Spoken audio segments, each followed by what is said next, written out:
De tal manera que nosotros tenemos que saber realmente entender qué es el aprendizaje, ¿no? El aprendizaje, como definición, es esa habilidad que el humano tiene de asimilar ese conocimiento, ¿no? Esos estudios, tener esa experiencia, el tener la capacidad de observación y racionamiento, viene del latín discipulus, que quiere decir precisamente aprendiz. ¿Y cuántos de nosotros no tuvimos, cuando fuimos a la escuela, muchos de nosotros, procesos donde teníamos un pequeño papel donde estábamos anotando algunas fórmulas o algunos resúmenes y de repente nos dábamos cuenta que ya no necesitamos ese papel, que podíamos contestar gracias a haber hecho ese pequeño resumen, porque eso nos permitía precisamente evocar y ese momento de ponerlo en ese papel nos hacía un momento abstracto y traemos esa información en el momento oportuno. También es importante decir que muchas veces no nos queda muy claro la diferencia entre aprendizaje y enseñanza. Y no es lo mismo, aunque estén íntimamente ligadas. Una cosa y una habilidad es saber enseñar y otra cosa es saber aprender.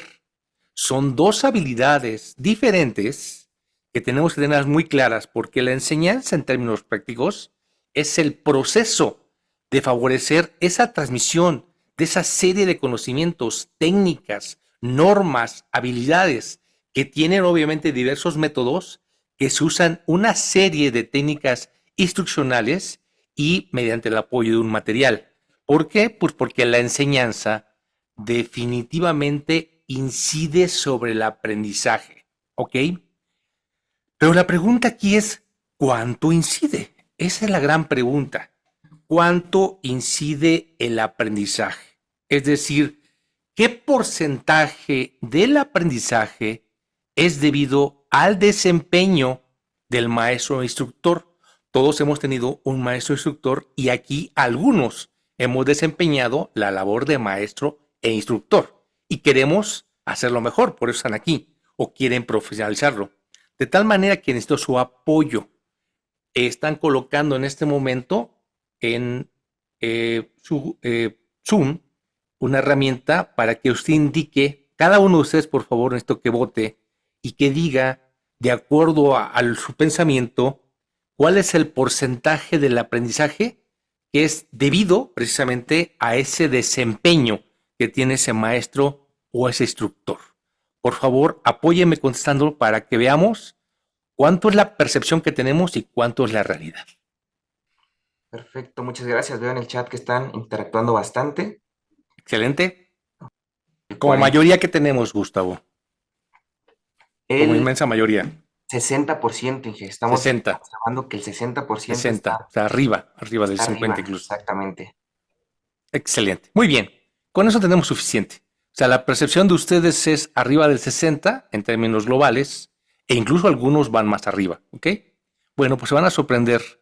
Este es un estudio de la variabilidad del aprendizaje, donde se hizo una investigación con más de 100,000 estudiantes, se tomaron en cuenta más de 300 factores de ese impacto en el rendimiento estudiantil, tomando varias variables, ¿no? Pero se centraron en 9, ¿no? Cuánto era debido al estudiante, cuánto debido a su educación curricular, cuánto influía el hogar, cuánto influía la escuela, las estrategias de aprendizaje, los métodos instruccionales, etcétera, etcétera, etcétera, ¿no? Y los resultados fueron interesantísimos. Ese es el resultado. Ese es el resultado que presentó Hattie en 2015. Los estudiantes tienen el 50% de la responsabilidad y el impacto de su preparación. Esto evidentemente lo estamos llevando a cabo con personas que son adultos. Este no es un estudio que se hizo para los niños. No es en la parte pedagógica, es en la parte de la andragogía, que es la ciencia que estudia precisamente el comportamiento de cómo aprendemos los alumnos. Y el 50% le corresponde al mismo estudiante. ¿Ok? ¿Cuánto le corresponde entonces, como tal, al instructor o al maestro? Tan solo un 25%.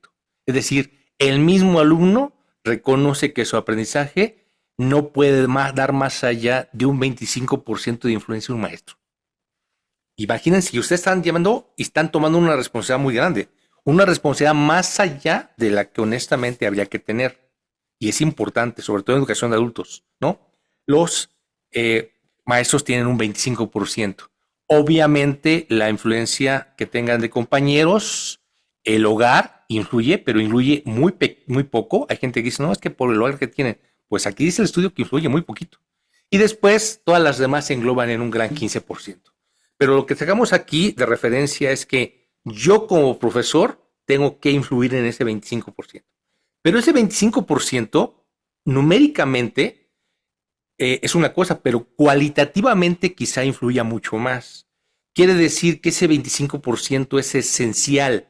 La diferencia entre dar un 25% como instructor a dar un 20% es brutal para un alumno. Puede ser una gran diferencia en él. Por lo tanto, estamos aquí para poder completar ese 25% y no dar un 2% como profesores o como instructores, no dar un 4, 5, 10%. Es precisamente lo que no hay que hacer. Esa es nuestra responsabilidad. ¿Por qué es responsabilidad para nosotros? Bueno, pues porque de cara al siglo XXI, dentro de los próximos 10 a 20 años, 50% de los empleos van a ser afectados o simplemente van a desaparecer. El día de ayer veía un video donde estaban precisamente hablando de las secretarias, ¿no? ¿Qué tan famosas eran las secretarias? Hoy en día las secretarias prácticamente han desaparecido. Son muy pocas las personas que pueden darse el lujo, porque ya sería el lujo, de tener una secretaria personal, porque la secretaria la ocupabas para reservar, para confirmar situaciones, y hoy en día esos empleos van a desaparecer porque tienes miles de herramientas que lo puedes utilizar. Y en el futuro, eso es un ejemplo de muchos empleos que van a desaparecer. De tal manera que incluso 65% de todos los niños que vemos en este momento, que están estudiando, van a terminar trabajando en empleos que aún incluso no han sido todavía inventados. Se van a inventar, ¿no? Por lo tanto, ¿qué competencias son las que se van a requerir? ¿Cuáles son las 10 competencias que se van a requerir? Bueno, resolución de problemas, toma de decisiones, tan difícil que es para algunas personas tomar decisiones y resolver algún problema. No nos están entrenando en las escuelas para la resolución de problemas y es una competencia brutal que se va a decidir. Se va a necesitar ser creativo. ¿Cuánta gente dice es que yo no soy malo para ser creativo? Y esa es una de las competencias que se van a requerir. Tener flexibilidad, es decir, lo que llaman adaptabilidad al cambio, es otra competencia que se va a requerir. Habilidades de comunicación. Yo necesito que esas personas tengan habilidad para comunicar una idea, para obviamente transmitirla a un grupo de trabajo. Esa es otra habilidad que se va a requerir. Tenemos también el aprendizaje activo, es decir, necesitamos gente que pueda y sepa aprender por sí misma, de manera activa.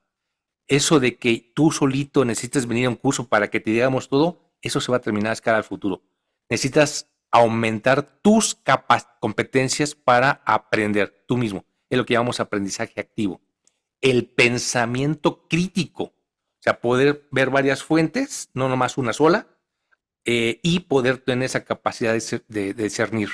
La colaboración, las relaciones interpersonales también son importantísimas. Análisis e interpretación de datos, que va ligado con la inteligencia artificial y la tecnología, del cual vamos a ver una cosa muy pequeñita al final de esa plática, porque es importante, es una habilidad que está ahorita muy fuerte y que se va a poner muy fuerte en los años por venir. Y por último, y englobando quizá mucho de esto, lo que llamamos la metacognición, que es esa capacidad de autonomía, de autogestión, ¿no? Esa habilidad de comunicación, de flexibilidad, todo ese tipo de cosas se están colocando sobre lo que es la metacognición.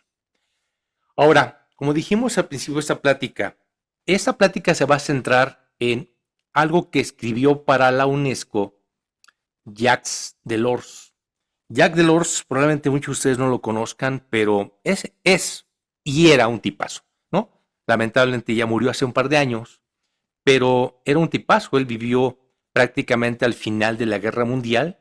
Ya era un jovencito que entró a trabajar en Francia, trabajó básicamente en el Banco de Francia llegó a estar trabajando directamente como ministro de Economía y Finanzas con François Mitterrand, en el tiempo de François Mitterrand. Él era católico, pero también era socialista, una cosa muy rara. Él es el presidente de la Comisión Europea y tuvo mucho que ver por medio del Tratado de Maastricht para que naciera la Unión Europea. La incorporación de España precisamente fue una de sus cargos. Y a él, con toda esa experiencia y esa capacidad que tenía, se le encargó por parte de la UNESCO escribir acerca de la educación y presentar un escrito de cara al siglo XXI.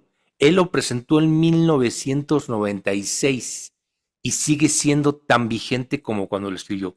Y muchas cosas las escribió, inclusive hoy en día, son importantísimas. A esto él escribió y dijo que la educación era un tesoro.